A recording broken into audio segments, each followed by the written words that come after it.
ये जियो भी अब जीने नहीं देगा। खुश हो रहे थे ना तुम अनंत अंबानी की शादी देख के, खर्चा तुम ही से वसूल कर लिया मोटा भाई ने। पहले आदमी का काम रोटी कपड़ा मकान में चल जाता था, पर मोटा भाई ने आदत लगाई कि नहीं, रोटी कपड़ा मकान के साथ इंटरनेट की आदत डालो, डेटा की आदत डालो। अब डेटा की जब आदत डल गई तो आटे के साथ साथ डेटा भी महंगा हो गया। अब जब मोटा भाई ने किया तो इसके पीछे पीछे एयरटेल ने और वीआई ने भी कर दिया कि गाली तो मोटा भाई खा ही रहे हैं, पीछे हम भी माल कूट लें। एक ही झटके में तीनों ने मिलकर 50,000 करोड़ का मुनाफा कर लिया एक डिसीजन से। अधिकतर भारतीयों की पहली सिम जो थी वो बीएसएनएल थी, पत्नी की तरह बढ़िया से साथ निभा रही थी। लेकिन भाई साहब जब आया जियो, जब आया एयरटेल एक गर्लफ्रेंड की तरह, तो उसको छोड़ के तुम पहुंच गए उसके पास, और जब लात पड़ी तो वापस आपको पत्नी याद आ रही है। Hashtag I support BSNL, hashtag port to BSNL trend कर रहा है। लोग बाग रैलियां निकाल रहे हैं, धरने प्रदर्शन कर रहे हैं, सिम पोर्ट कर रहे हैं। लेकिन भाई साहब अब क्या होगा इससे? लेकिन आपने कभी सोचा कि एक जमाने में मार्केट का लीडर, सबसे ज्यादा प्रॉफिट कमाने की मशीन, भारत का प्राइड, ये बीएसएनएल एकदम से लॉस में कैसे आ गया? ये बीएसएनएल फेल हुआ या जानबूझ के इसको फेल किया गया, इसका दम घोटा गया? इस मुश्किल हालात के बाद भी ये अब तक टिका हुआ कैसे है? और अब क्या वास्तव में वापसी कर पाएगा? और बीएसएनएल का वापसी करना आम भारतीय के लिए जरूरी क्यों है? और इस पूरे गेम में टाटा जी की क्या भूमिका है, इस सब पे चर्चा करेगा आपका राहुल। पूरे घटनाक्रम से 4 ऐसी चीजें हैं जो हमको सीखने को मिलेगी और ये सबक सबको सीख लेना चाहिए। वो सबक क्या है वीडियो के अंत में बताऊंगा, तो टिके रहना। तो अगर डेटा के महंगे होने से परेशान हो, बीएसएनएल की बहुत जोर से याद आ रही है और आपको लगता है कि सही वक्त पे सही टॉपिक उठाया है और डीप रिसर्च की है, तो भाई साहब वीडियो को लाइक जरूर कर देना। आपके लाइक के इंतजार में जनता जनार्दन की जय बोल के करते हैं वीडियो की शुरुआत।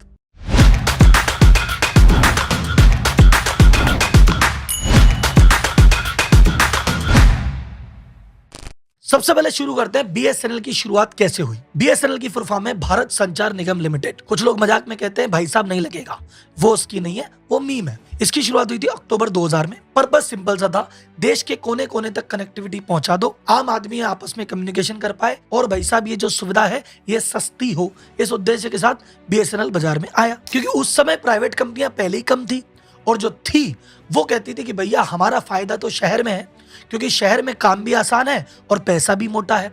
और गांव जाएंगे तो गांव में यार इतनी दूर कौन जाए, इतनी मेहनत कौन करे, और गांव वाले तो यार ज्यादा पैसा भी नहीं देते। प्राइवेट कंपनियों को तो चाहिए प्रॉफिट, तो वो तो दूर गई नहीं। लेकिन बीएसएनएल तो सरकारी कंपनी है, उनको तो जनता की सोचनी थी। तो जिसका कोई नहीं उसका बीएसएनएल था, तो बीएसएनएल गई दूर दराज गाँव में, पहाड़ों में, रिमोट एरिया में, और वहां पे अपना संपर्क स्थापित किया। अब यूं तो बीएसएनएल को प्रॉफिट से लेना देना नहीं था और बाकी की तुलना में सबसे कम रेट पे भी दे रही थी, लेकिन उसके बाद भी पहले साल ही जबरदस्त प्रॉफिट किया। और 2001 से लेकर 2008 तक 8 सालों में एक भी बार लॉस में नहीं गई, बल्कि टोटल 8 सालों में 46,668 करोड़ रुपए का प्रॉफिट कमाया।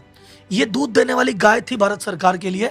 एक समय ऐसा था सन 2004-05 में 10,000 करोड़ का प्रॉफिट सिंगल ईयर में कमाया था। ये बात उस जमाने की है जब बीएसएनएल डोमिनेट किया करता था, 70% मार्केट शेयर था, और ये एयरसेल, डोकोमो, आइडिया फाइडिया चड्डी में घुमा करते थे। तो भाई साहब जब कोई चीज गवर्नमेंट का खजाना भरने लग जाती है और पैसा देने लग जाती है, तब आता है लालच, और फिर चालू हुआ बीएसएनएल का डाउनफॉल।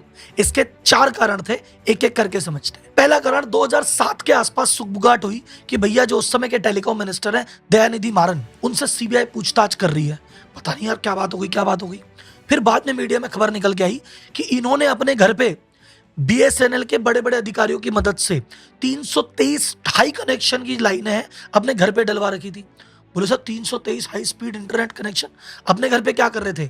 सर उस बीएसएनएल की लाइन से इनका जो प्राइवेट नेटवर्क था, सन नेटवर्क, इनका खुद का मीडिया चैनल था, उसको सप्लाई दे रहे थे साहब। अब बताओ, सरकारी पैसों से, बीएसएनएल के पैसों से प्राइवेट मीडिया चल रहा है। तो अब जब ये गड़बड़ी पकड़ में आई तो दयानिधि मारन ने किया, रिजाइन। उस समय थी गठबंधन की सरकार, तो ये इन्होंने रिजाइन किया, तो इन्हीं की पार्टी के दूसरे व्यक्ति आए, ए राजा, वो बने टेलीकॉम मिनिस्टर। उस समय बीएसएनएल प्लान कर रहा था वाईमैक्स टेक्नोलॉजी लाने का, कि भैया हम स्पेक्ट्रम बांटेंगे और वो पूरे देश में जगह जगह जाएगा और वायरलेस डेटा ट्रांसफर होगा और मस्त इंटरनेट मिलेगा। पर उसका जो एक्शन हुआ 2G स्पेक्ट्रम का, उसमें हो गया 2G घोटाला, जो अखबार में आ रहा था ना, 1,76,000 करोड़ का घोटाला। बस उस घोटाले के बाद से बीएसएनएल के उल्टे दिन चालू हो गए और ऐसा लॉस लगा कि वो लॉस हर साल बढ़ता ही रहा और आज तक प्रॉफिट की शक्ल बीएसएनएल ने नहीं देखी है। हालांकि बाद में सुप्रीम कोर्ट ने भाई साहब ए राजा को बरी कर दिया, तो भाई साहब इसको अभी घोटाला कह सकते नहीं कह सकते, या आप मुझे कमेंट बॉक्स में बताओ। अब देखो बीएसएनएल में गड़बड़ियां निकल गई 2 बड़ी बड़ी। एक टेलीकॉम मिनिस्टर भाई साहब घर पे लाइनें ले रहा है, दूसरा टेलीकॉम मिनिस्टर घोटाले कर रहा है। तो अब की बार बीएसएनएल पे आ गई सबकी नजरें, सीबीआई वह सब इन्वॉल्व हो गए कि यार बीएसएनएल में बहुत बड़ी गड़बड़ी चल रही है, ये तो दूध देने वाली गाय है, इस पर चेक करो। तो बड़े बड़े टेंडर छोड़ो, छोटे छोटे जो टेंडर थे ना उस पर भी निगरानी। और ऐसा नहीं कि फालतू की जांच थी, जांच करी तो छोटे छोटे टेंडर में भी गड़बड़ियां निकली। पता चला कि भाई साहब ऐसी ऐसी कंपनियां टेंडर भर रही है जिनके कोई एड्रेस ही नहीं है, नाम पता ही नहीं है, शेल कंपनीज है। नोकिया जैसी कंपनी रिजेक्ट हो रही है और शेल कंपनी सिलेक्ट हो रही है। अब इधर यहाँ पे गड़बड़ी चल रही है और उधर की तरफ एयरटेल अपना एक्सपेंशन करे जा रहा है, वोडाफोन अपना एक्सपेंशन कर रहा है, आइडिया अपना एक्सपेंशन कर रहा है। इनको कोई रोकने वाला ही नहीं, प्राइवेट प्लेयर चल रहे हैं और इधर इसके हाथ पांव बांध दिए गए क्योंकि कुछ नया ऑर्डर लेने जाए, बोले इसकी जांच होगी, इसमें गड़बड़ी, ये रद्द। ऐसा ही एक और किस्सा हुआ उस समय प्लान हुआ कि 9,30,000 जीएसएम की लाइनें बिछाई जाएगी और ये इतना बड़ा प्रोजेक्ट था। उस समय इसकी वैल्यू थी $10 बिलियन, यानी आज के भाव में देखा जाए तो 80,000 करोड़ का प्रोजेक्ट। अगर ये प्रोजेक्ट हो जाता तो विश्व के सबसे बड़े प्रोजेक्ट में से एक प्रोजेक्ट होता है। फिर उसमें भी गड़बड़ी, सरकार ने कहा ये बीएसएनएल के नाम पे कुछ भी टेंडर निकलता है उसमें फिर गड़बड़ी, फिर जांच, और दो मंत्री तो हट गए। क्या करें, बोले यार प्रोजेक्ट ही बंद करो, कुछ नहीं कर रहे नया। तो उसमें भाई साहब नया इक्विपमेंट खरीदना ही नहीं, नए टावर लगाने ही नहीं, जो पड़ा है उसको चलने दो। तो इस तरह से उसके हाथ पांव बांध के बीएसएनएल को पटक दिया साइड में और इधर प्राइवेट प्लेयर मनमाने तरीके से आगे बढ़ते रहे। यह था सबसे प्रमुख कारण जिसकी वजह से बीएसएनएल की ग्रोथ एकदम से रुक गई। सेकंड सबसे बड़ी गलती, रूड स्टाफ और इनका अग्रेसिव बिहेवियर। सरकारी कंपनी थी तो बीएसएनएल के कर्मचारियों में घमंड, अरे साहब मार्केट लीडर है, हम करेंगे तो है, हमारे आगे कौन। सपोज मुझे ब्रॉडबैंड का कनेक्शन लेना है, एक प्राइवेट कंपनी को एयरटेल को फोन लगाऊंगा ना, एयरटेल वाला अगले दिन आएगा, कनेक्शन लगाएगा, एक आईडी लेके चला जाएगा। अब मुझे बीएसएनएल का लगाना है, मैं पहले उनके ऊपर जाके एप्लीकेशन दूं, फिर भाई साहब वो आएंगे, देखेंगे, फिर बोलेंगे 7 दिन में लगेगा। फिर भाई साहब अगर काम न करे तो मैं जाके कंप्लेन की एप्लीकेशन दूं, और मैं बाल पकड़ लूंगी तो चल ही नहीं रहा तो फिर हटाने के लिए एप्लीकेशन दूं। एक मैं रिसर्च के दौरान खान सर का वीडियो देख रहा था, तो खान सर ने कहा कि उस समय मैंने भी एक बार बीएसएनएल लिया था। जिस व्यक्ति ने बीएसएनएल का ब्रॉडबैंड लगाया है उसने अपने दिल से बद्दुआएं दी है, ऐसी सर्विस थी। ये खान साहब के शब्द हैं और इस बात से मैं भी सिमिलर हूँ।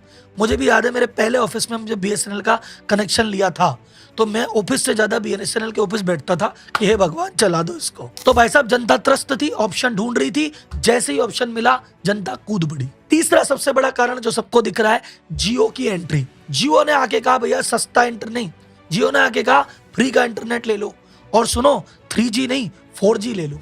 और जनता को जब एक बार 3G की जगह 4G का चस्का लग गया तो इधर तो भाई साहब बीएसएनएल आधा अभी 2G पे पड़ा है, थोड़ा बहुत 3G पे है, और इधर बात हो रही है 4G की। तो कौन जाएगा 2G 3G में जब 4G अवेलेबल है। बीएसएनएल तो छोड़ो साहब, उस समय तो टाटा डोकोमो भी गया, एयरसेल भी गया, वोडाफोन का शेयर टूटा, आइडिया का शेयर टूटा, ये तो दोनों हाथ मिलाए तब जाके जिंदा है।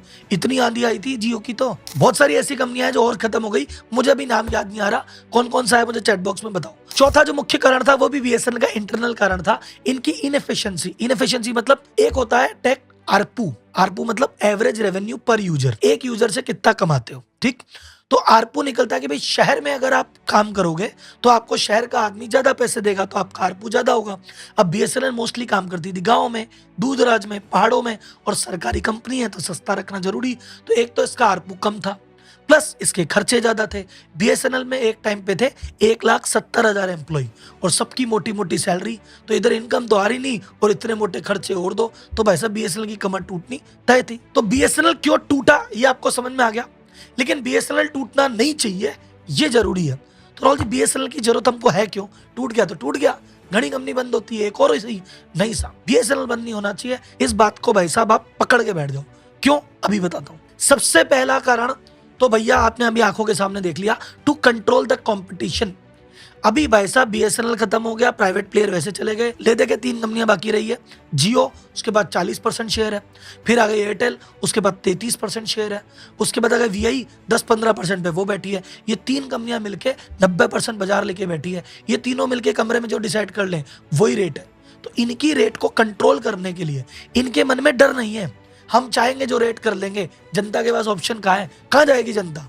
अगर बीएसएनएल का नेटवर्क में मौजूद हो, बीएसएनएल भी बोले हम भी देंगे 4G, हम भी देंगे 5G और हम भी खड़े हैं, तो जनता जैसे ही तुम 10 रुपए बढ़ाओगे ना, जनता फटाक से बीएसएनएल में आएगी और फिर ये डर के मारे अपने आप अपनी रेटें कंट्रोल में रखेंगे। अभी इनको डर नहीं है, तो इनको डराने के लिए एक बंदे का खड़ा होना जरूरी है, इसलिए बीएसएनएल का जिंदा होना जरूरी है। अब एक सवाल कि राहुल जी अगर बीएसएनएल की इतनी लंका लगी हुई है रेवेन्यू आ नहीं रहा, खर्चे ज़्यादा हैं, भाई साहब टेक्नोलॉजी पुरानी है, सर्विस खराब है। फिर अभी भी बीएसएनएल जिंदा कैसे है?